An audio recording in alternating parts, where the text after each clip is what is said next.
Hello, my name is Christopher Scott and I'm a small groups pastor of a local church.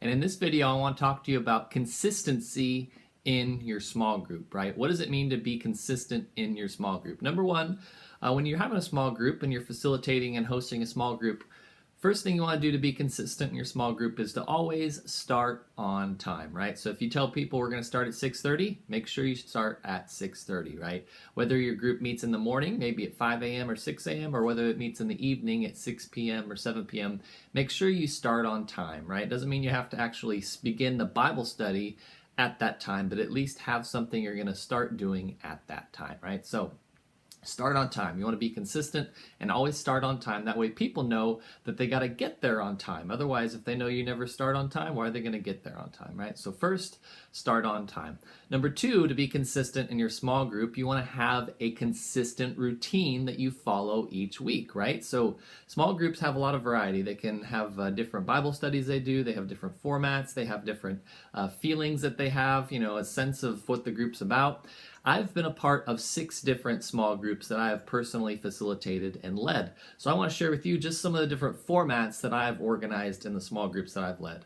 The first one that I facilitated was at a coffee shop, actually at Panera Bread, and it was me and some other guys that met at 6 a.m. every Wednesday, right? So we met at 6 a.m. every Wednesday. We'd start at 6 a.m. just having some coffee and talking, right? We all tried to be there at 6, get our stuff by 6, and then just sit down and talk and talk together. Have a little coffee or Danish, whatever it might be.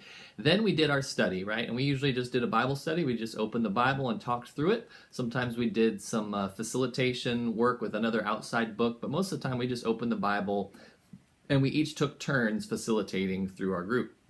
So we started on time with coffee, then we did a study, and then lastly we always ended with prayer. We knew we needed to be out of there by like 7:30 a.m., so our goal is to start prayer at 7:20, pretty much was usually what we shot for. So that's the first group that I was part of.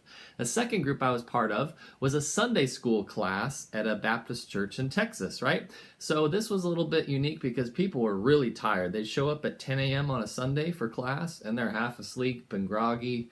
So what I would do is, first thing I'd do right at 10 a.m. is I would tell a joke. It'd be a joke kind of tied to the passage we were in. Usually it was an example of some bad theology, usually like St. Peter's at the gates deciding who gets to get in based on their deeds. Well, we know people don't get in based on their deeds, it's their faith, right? So I'd kind of mess with them a little bit, but I'd always start with a joke to help wake them up, right? Then we would do our study, and that was a verse-by-verse study, and it was a Sunday school, so it was a little bit more teaching. And then lastly, we would end with prayer. So it was an hour long, so you really had to make sure we started right at 10 and then get done by 11 for church, obviously. Then there's a group that I started in Visalia, California, in our apartment that my wife and I were living in at the time, studying the book of Revelation. And what we would do is we would start out right at 7 p.m. with prayer. What are your prayer requests? And prayer I like starting out with because it gives people a little sense if they are a little late or need to go to the kitchen to get a little coffee or tea, whatever it might be. It's okay, right? It's not like we're in the study. People can still kind of mix and mingle a little bit. So we'd start with prayer. Then we'd do the unifying question. I have a video in the comments and the notes below about what the unifying question is. We do the prayer, then the unifying question. Then we do the study that we had for that week, and I would facilitate the discussion through the passage. And then lastly, we did snacks and dessert, right? So we try to be done by like 8:15. Right in there. That way, if people need to leave and go home, they can, or if they want to hang out and have coffee and snacks and dessert, they can do that too. So we do prayer, the unifying question, snacks and dessert, prayer, the unifying question, the study, and then snacks and the dessert. Another group that I facilitate now is our New Believers Life group, right? So it's a group for people that have just become Christians that really want to have a good solid foundation of their Christian faith, right? And so that's a little different because it's at church at 9 a.m. It goes from 9 a.m. to 10 a.m.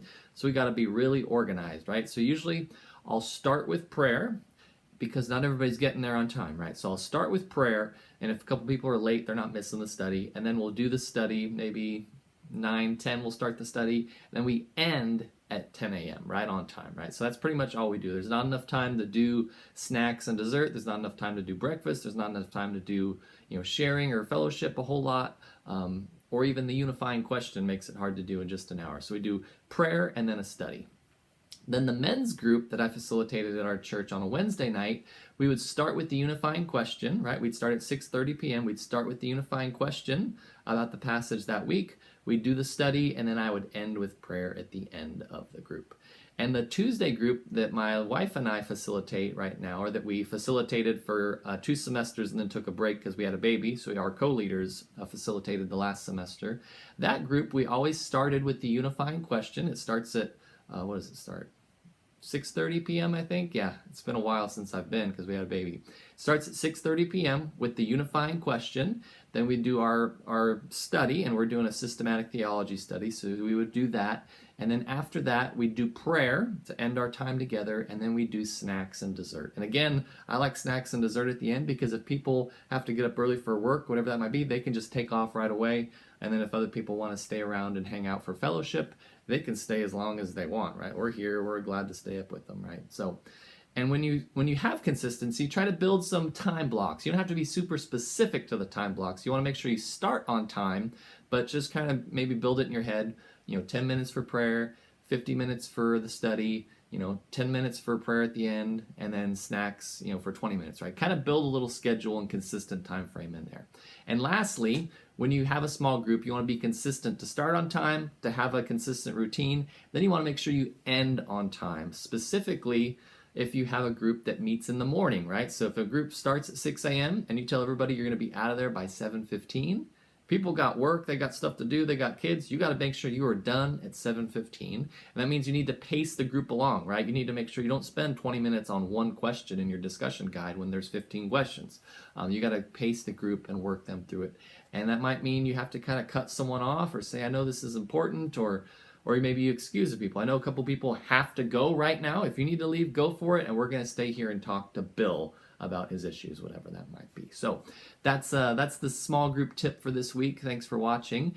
I would love to hear from you in the comments below. Leave a comment. What's another thing that needs to be consistent in a small group for it to be effective? I'd love to hear from you below in the comments. My name's Christopher Scott. If you liked watching, I'd love to connect with you again. You can subscribe up here and get updates on future videos that I post. You can find other small group tips up here, other videos I've recorded. If you're interested in some brief 5-minute introductions to books of the Bible, you can find those down here. If you want to learn to use the Warren Wiersbe Bible study guides to facilitate a small group, you can find those videos down here. Thanks for watching, and I hope to catch you again in another video.